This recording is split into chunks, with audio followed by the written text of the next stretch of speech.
الحمد لله الذي علم الإنسان ما لم يعلم والصلاة والسلام على قاسم العلوم والحكم وعلى آله وصحبه سادات العرب والعجم أما بعد فأعوذ بالله من الشيطان الرجيم بسم الله الرحمن الرحيم قال الله تبارك وتعالى في كلام المجيد وفرقانه الحميد الذين يؤذون الله ورسوله لعنهم الله في الدنيا والآخرة وأعد لهم عذابا مهينا صدق الله مولانا العظيم وصدق رسوله النبي الكريم الأمين ہزار عالم درستا کے ہر آن محبوبہ لگے لگے کڑم شنصیب میں دا ایمان محبوبہ دا کائنات جملہ ذرے کمی روح نکڑی رب پا ہر نفس قسم پر رب تانا قربان محبوبہ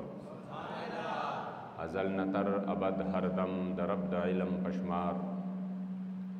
وید تکرار پڑیر تعظیم دا حق بیان محبوبہ او د محبوب د کوسې خورې ماته پورته دي لار شه د محبوب د کوسې خورې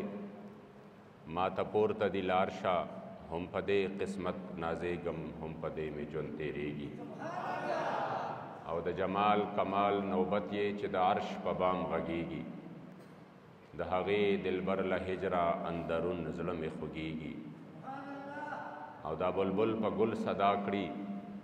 د وصال په ګلستان کې که محمد امین جاړي خپل دلبر نه قربانیږي او چې د ګلونو نه خالی وي ګلستان بسوي چې د ګلونو نه خالی وي ګلستان بسوي چې د خپل دین په غم غوس نوي مسلمان بسوي او چې تور بدرنګ وي همیشه د معصیت بس کرو که په ظاهر مخ د انسان وي دا انسان بسوي او مون خلطان پاکستان غوښتو قرآن د پاره چې په قرآن نشي رڼا دا پاکستان بسوي او چې د قرآن قانون خوښ په خپل وطن کې نه وي چې دا ظالم هم شیطان نه وي نو شیطان بسوي او چې قرباني شي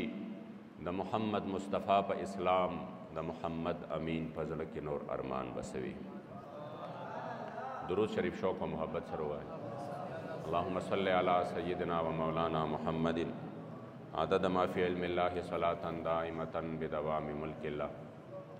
صلاة و سلاما علیک سیدی یا رسول اللہ وعلا آلک و اصحابک سیدی یا خاتم النبیین ډیرو عزتمندو مشرانو کشرانو رب لا یزال او رب بے نیاز لاکھ لاکھ شکرونه دي چې مونږ او تاسو دواړو جهانو د سردار آقای نامدار د خپل امت غمخوار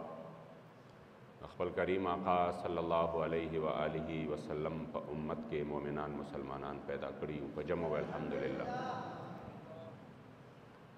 میاش د ستمبر را روانه ده او تاسو ټولو ته پته ده چې دا هغه میاشت ده چې کوم تحریک زمونږ اسلافو زمونږ مشرانو ته الله کریم جل جلاله په ورثه کې ورکړی و د حضور علیہ السلام د ختم نبوت پهرداری په هغې عظیم شان تحریک کې د ډېرو لویو قربانو نه پس او د قربانو یو لازواله داستان او د هغې نه پس الله کریم جل جلاله په دې وطن کې په 7 ستمبر باندې هغه ورځ هم راوسته چې د اسلام په قانون کې د شریعت په قانون کې د حضور علیہ السلام مبارک په جون کې د هغې مبارکو نفس د هغې مبارکو د صحابه او بیا د تابعینو او بیا د ائمهو د اسلافو مجاهدینو چې کوم تسلسل د حضور علیہ السلام د ختم نبوت د دشمنانو خلاف په جذبو سره را روانو الله کریم جل جلاله رحم وکړو موږ له خدای پاک هغه موقع راکړه چې د دغې قانون سره سره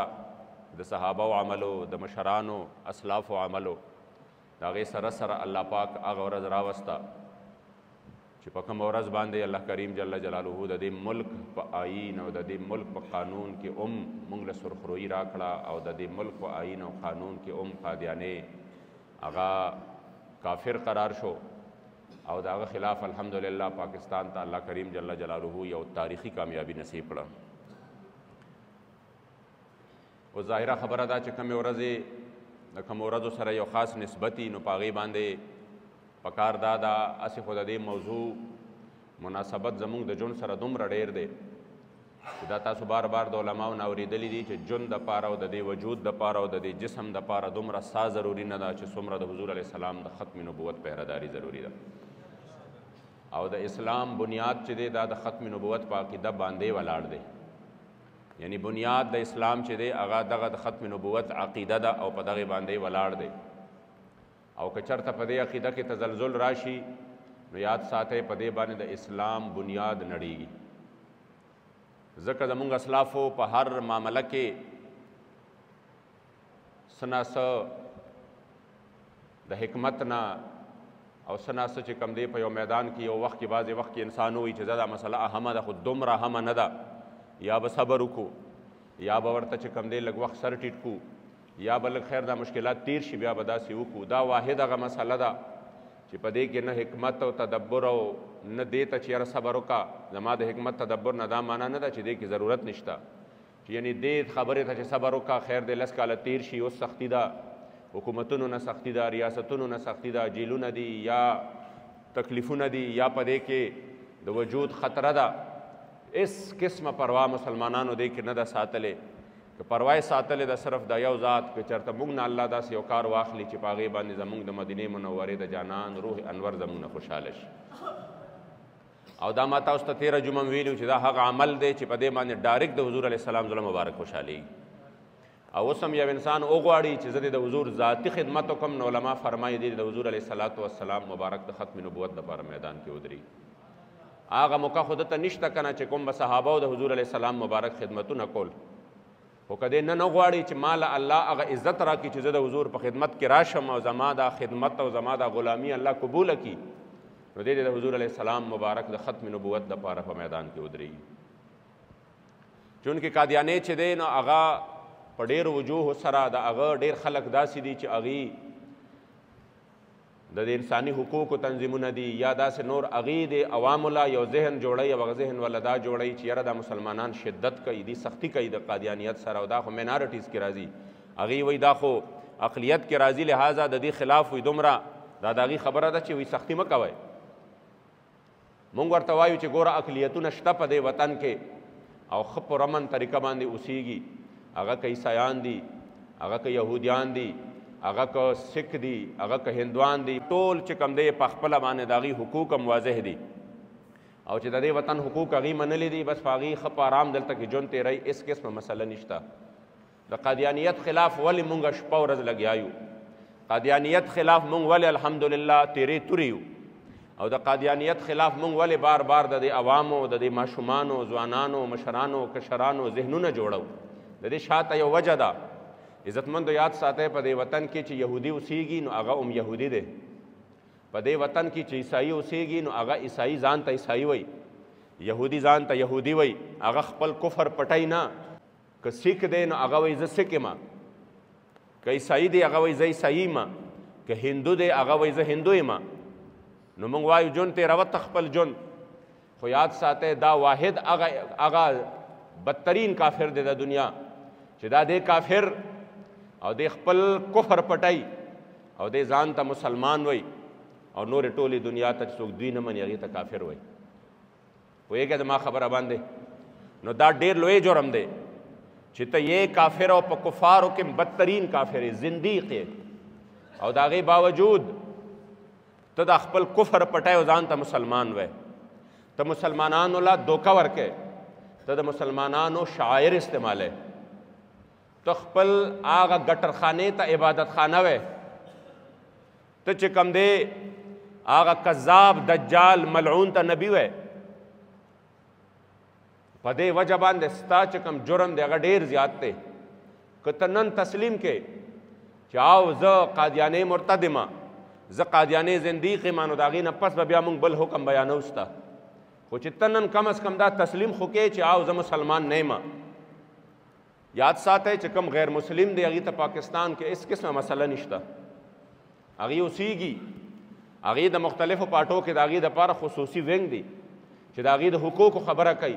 او ما ته اوس هم دا خبره یاد شي، امیر المجاهدین فنافی خاتم النبیین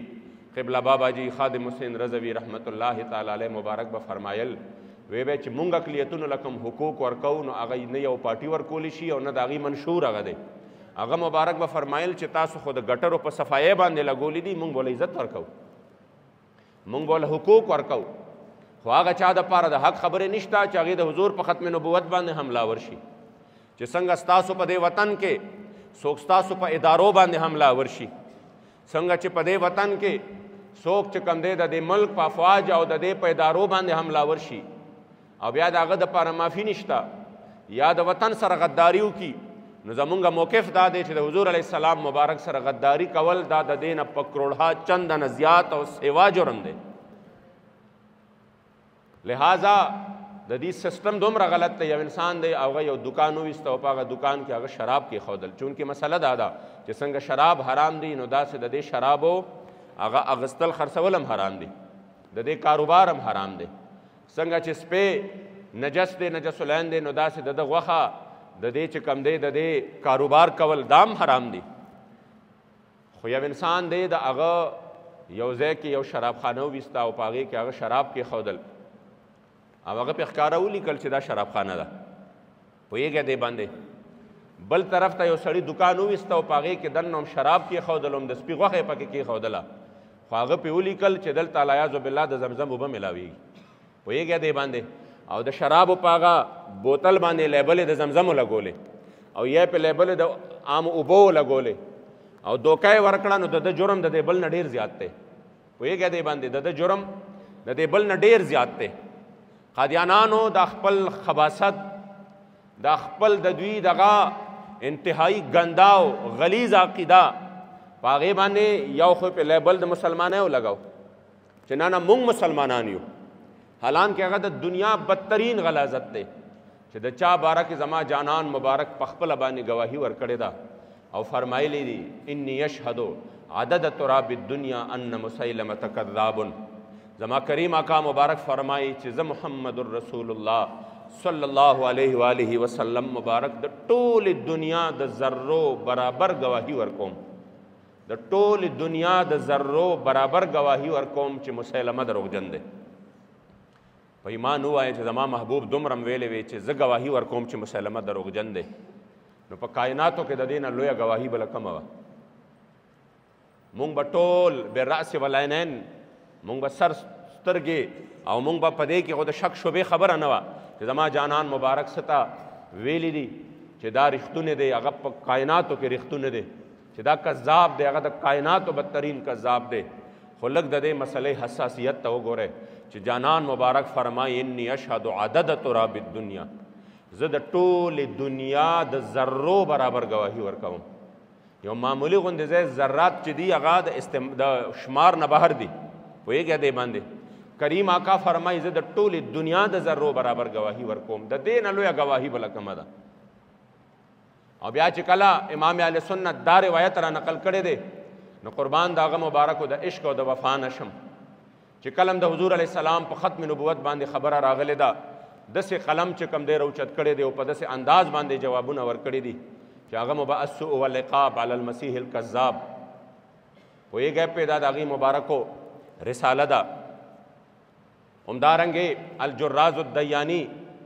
علی المرتد القادیانی القهر الدیان علی مرتد بقادیان دا مختلف رسائل دي هغه مبارک په السوء والعقاب علی المسیح الکذاب کې کله چې دا روایت را نقل کړی دی والله د انسان ایمان ته تازگی ملو شي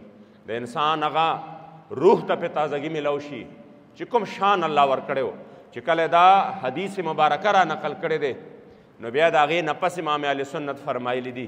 چې اوس د حضور علیه السلام مبارک د درد سپو یو سپی خپل اظهار کوي د ایمان د حضور علیه السلام د درد سپو یو سپی هغه څه وایي وی هغه وایي ځکه به باباجي مبارک فرمایل که ته وکړې اجازت نو به داخل شم په دا کوزو سترګو ستا د سپو قطار کې او هسې خوښ یم ستا د مینې په انګار کې چې به هسې خوښ بلبل نه وي ګلزار کې کومه ورځ چې فدایان تا ته شمېرل شي ستا په مخ مې رب حساب کړه دغه شمار کې او یا رسول الله که ته وکړې اجازت نو به داخل شم په دا کوزو سترګو ستا د سپو قطار کې او په محمد امین بلا شک په غم وي خو تازگی دی وي هر دم ستا پر رخسار کې فرمایي چې زه اوس څه وایم و یا رسول الله زه ګواهي ورکوم او په دې ګواهۍ باندې د ځمکې او اسمانونه پې ځان سره ګواه کوم د دې ذرې پې ځان سره ګواه کوم د جنت ټول حور و غلمان پې ځان سره ګواه کوم د جنت ټول اشجار او د جنت ونې هغه پې ګواه کوم او د جنتونو ملائک پې ګواه کوم او د ځمکو دا ټول چې څومره د ځمکو مخلوقات دي که سمندرونو کې دي او که په وچو باندې دي دا ټول پہ گواہ کوما اور بیا فرمائی اگر رب گواہ کوما چھ دجال قادیان مرزا غلام احمد قادیانی مرتد دے ملعون دے اور چھ چاہ دا پا کفر کے شک کرے دا انسان دا دین اسلام نہ خارج دے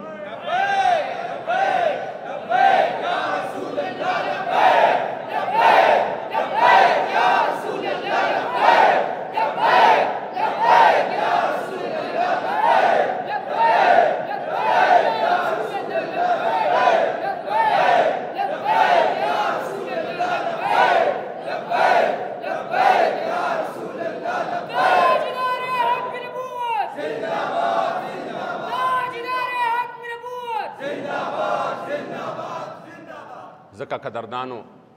دا هغه میدان دی چې په دې کې شدت چې دی دا ضروري دی شدت پکې څه دی ضروري دی کم کسان چې لګیا دي او په دې وخت کې هغې ته حقوق یادېږي نو دا یاد وساتی د قادیانیت باره کې چې چا د زړه په یو ګوټ کې یو نرمه ګوشه وساتله چېرته په تصور کې مو ساتله یاد ساتی د غداري ډایرکټ د مدینې منورې د جانان مبارک سره وکړه پوهېږئ دې باندې دا دومره حساس مسله ده چې د معمولی غوندې په زړه کې هم چېرته د دې خلکو دپاره نرمي وساتله د ډایرکټ د حضور سره غداري وکړه الله کریم جل جلاله دې مونږ همیشه د دې خلاف تیری تورې ولري زمونږ نسلونه دې الله کریم جل جلاله دا ژوندون د حضور علیه السلام د عزت او ناموس او د ختم نبوت په پیرهدارۍ کې تیر کړي او والله العظیم دا د کائناتو هغه خوش قسمتي ده چې د دې نه باندې خوش قسمتي په مخ د ځمکه باندې بل نشته چې انسان په زړه کې الله د خپل نبی محبت واچي او د هغې مبارکو د دشمنانو په اصلي معنو کې د هغې دشمني واچي د دې نه زیاته بله خبره نشته حضرت حسان ابن ثابت با رضی الله تعالی عنہ مبارک به فرمایل کفا بنا فضلا علی من غیرنا حب النبی محمد ایانا وی به فرمایل خلق به د دنیا په محبت باندې فخر کوي خلق به بادشاہی باندې فخر کوي خلق به سلطنتونو باندې فخر کوي خلق به د دنیا په جاه و جلال باندې فخر کوي او همدارنګې په خپلو بهادرو باندې به فخر کوي خو د حضور د غلامانو دپاره د فخر خبره کمه ده فرمایل به زمونږ دپاره په کائناتو کې د ټولو نه لویه د فخر خبره دا ده چې زمونږ په سینو کې محبت د مدینې منورې د جانان مبارک دی عزتمندو د دې نه لویه خبره بله نشته چې زمونږ د محبوب علیه السلام د ختم نبوت د حضور د عزت او د ناموس د دشمنانو سره نرې دشمنۍ وي کلکې دشمنۍ وي د حضور علیه السلام د غلامانو سره کلکې غلامۍ وي او دا دومره لوی سعادت دی چې د دې دپاره یاد ساتئ زما د محبوب علیه السلام د دربار نه انتخاب کیږي بابا جی مبارک به فرمایل که نه ماله تا غوندې عقا په جهان نشته تاله ما غوندې زرګونه غلامان ډېر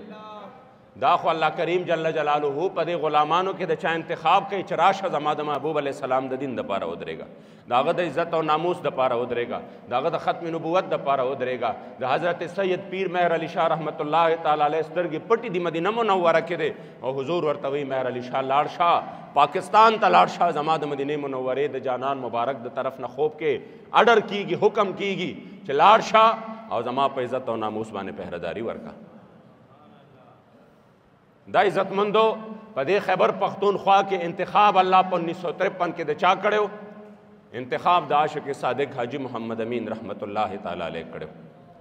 ځکه به دې مبارک فرمایل ما لتا غوندې عقا په جهان نشتا خو تاله ما غوندې زرګونه غلامان ډېر دا خو الله کریم جل جلاله د چا نه کار واخلي او څوک د دې دپاره منتخب کی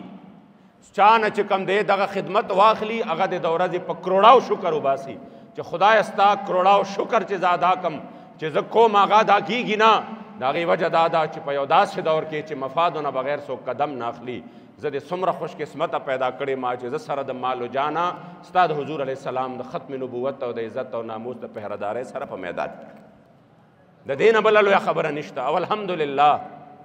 چې چاته الله پاک دا موقع ورکړه حضور مبارک چې کله محمد بن مسلمه د کعب ابن اشرف یهودي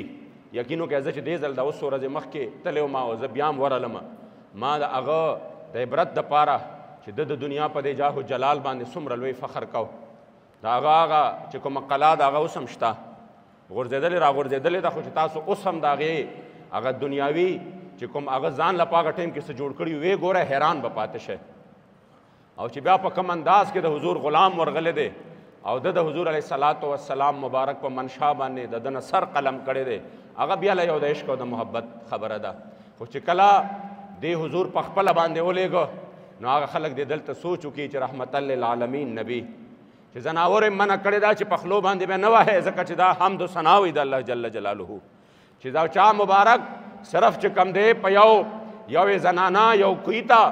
په خپل سینډل کې اوبه راوویستې د یو پیشو دپاره د جنت زیری ورله ورکه چې دا په هغې باندې جنتي شوه هغه محبوب علیه السلام صحابو ته فرمایي چې څوک داسې دی چې د کعب ابن اشرف یهودي سر به ماله راوړي هغه به قتل کي څوک داسې دی ځکه عزتمندو دا مسله حساس ده د حضور د عزت او د ناموس مسله او کله محمد بن مسلمه لاړه اوږده واقعه ده او د عشق او د محبت نه ډکه ده او زما مدینې منورې جانان مبارک د سحر د مونځ نه پس چې کله جمع وکړه حضور د مسجد نبوي نه راووته او داسې مخامخ را روان شو د خپلو صحابو د استقبال دپاره او صحابو ته وی چې را روان دي زما عاشقان او چې کله د حضور غلامان د قباقي طرف نه په هغه سایډ باندې کله نږدې رالل د بقي خواله زما کریم آقا مبارک د جمعې د سحر د جمع نه فارغ شو نو په دغه ټایم کې هلته نه صحابه کرامو یو ناره وواله حضور مبارک ولا جواب د دلته نه د ناره تکبیر د دلته نه ورکو او بیا وفرمایل صحابو تفلحت الوجوه ای زما صحابو که په دنیا کې غلامانو چهرې لیدل غواړئ چې د کامیابې چهرې دي د چا زما په غلامانو کې نو یاد ساتئ زما هغه غلامان را روان دي چې چا زما ګستاخ هغه خپل انجام ته رسولی دی والله پاک وله کامیابي ورکړې ده دا عزتمندو اعزاز دی دا اعزاز دی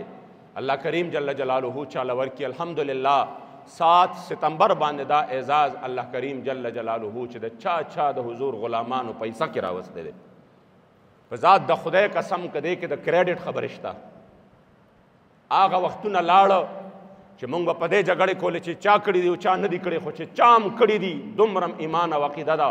د حضور په عشق او وفا کې کړي په اخلاص کې کړي د حضور په مینه کې کړي او په دې میدان باندې قربانۍ ورکړي الله کریم جل جلاله سره د هغې اجر شته او ورکوي به ورله خو یوه خبره ځان سره یاده وساتئ موږ اسم الحمدلله تحریک لبیک د کریډټونو باندې جګړې نه کوي موږ چرې په دې باندې جګړه ونه کړه چې د جسټس فایز عیسی دا فیصله چې دا چا را واپس کړه حالانکه ټولې دنیا ته پته ده چې چا را واپس کړه او اوس هم که تفصیلي فیصله باندې په ده باندې اوس پورې دباو راولي نو څوک راولي الحمدلله زه پرون نابله ورځ هم د حکومتي وفد سره ملو شوی صرف په دې مسله کې ورسره د ټولو نه زیات فوکس و چې ګوره یاد ساته که چرته کې اوس هم درته وایم که ابهام معمولي پیدا شو په دې فیصله کې او غلطه فیصله راغله تفصیلي فیصله نو زمونږ د حضور غلامان الحمدلله بالکل تیار ناست دي په دې میدان کې هغوی د شوي نه دي خدا یاد وساتئ چې دا سعادت لوی سعادت دی چې الله چاله ورکي انشاءالله د دغه 7 ستمبر چې کوم بهترین یادګار دی د خپل اسلافو هغه عظیم قربانو ته سلام پیش کولو دپاره او د خپل نوي کول د یو نوي عهد تجدید عهد دپاره چې کوم ورځ نمانځلې کېږي ورځ باندې د اتوار په شپه باندې به انشاءالله بیا ټول په دغه تاریخ ساز پروګرام چې هغه په راولپنډي لیاقت باغ کې دی او دام انشاءالله یو تاریخ به جوړی که خیر دغه پروګرام له به بیا ټول په جمع باندې ځو که خیر الله کریم دی وکړي چې څوک هم په دې وطن کې د حضور علیه السلام د عزت او ناموس او د ختم نبوت د دغه دشمنانو سره څوک هم په زړه کې هم چرته څه قسمه څه طریقه باندې په زړه کې هم د هغې دپاره نرمۍ ساتي الله کریم جل جلاله دې د ډېرې بدې او سپېرې او بدرنګې ورځې سره مخامخ کړي او الله دې په دنیا کې هم ذلیل او رسوا کړي چې مشر دی او که کشر دی او که غټ دی او که وړوکی دی که غټ عهدیدار دی او که وړوکی دی چې د قادیانیت دپاره نرمه ګوشه لري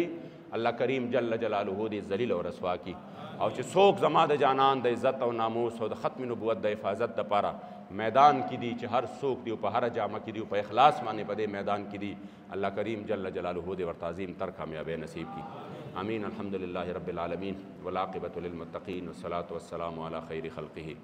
سیدنا و مولانا محمد و آلہ و اصحابہ اجمعین.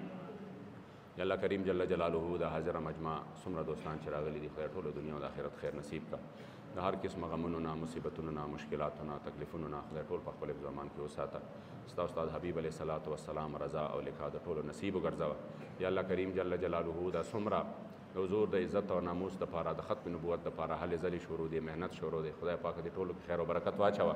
او یا الله کریم جل جلاله هر دم باندې په هر قدم باندې خدای ټولو له کامیابۍ نصیب کا. او یا الله کریم جل جلاله خدای د حضور علیه الصلاۃ والسلام د دین خلاف او د حضور د ختم نبوت خلاف چې څومره په دې وطن کې دي او که په ټوله دنیا کې دي او ګستاخان لګیا دي، دغه حمایتیان لګیا دي، خدای ته د خپل قهر او غضب په څپېړه باندې تباه او برباد کا.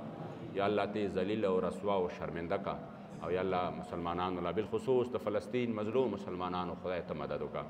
یا الله کریم جل جلاله ته مدد وکا. خدای ته عظیم تر کامیابی نصیب کا. خدای حماس مجاهدینو ته کامیابی نصیب کا. یا الله اسرائیل او دغه هم نوا خدای په خپل قهر او غضب تباه او برباد کا. مسلمانانو خدای پاک اتفاق او اتحاد د خپل حبیب علیه السلام د دین لپاره نصیب کا. تحریک لبیک چې ستا د حبیب علیه السلام د دین لپاره په هر محاذ او په هر میدان باندې سرګرم دی او خپل محنت کوي، کوشش کوي او د هر طرف نه په دې دومره لویو مشکلاتو کې بیا هم لګیا دي. خدای پاکه یا الله کریم ته ورته کامیابی نصیب کا. یا الله عظیم تر کامیابی ورته نصیب کا. حاجی آباد شریف خدای په دین باندې قائم او دائم او آباد ولره. د تصوف سلوک د علم عرفان عظیم دینی او روحاني مرکز یې وګرځوه. جامعه خدای پاک یا الله کریم ته ورته خدای کامیابی نصیب کا. د کوم کارونه چې روان دي خدای مسبب الاسباب بهترین اسباب د خیر ورته برابر کا. آخر خاتمه په ایمان کا، د ایمان زواله مساتا. وصلی الله تعالی علی خیر خلقه سیدنا و مولانا محمد و آلہ و اصحابہ اجمعین.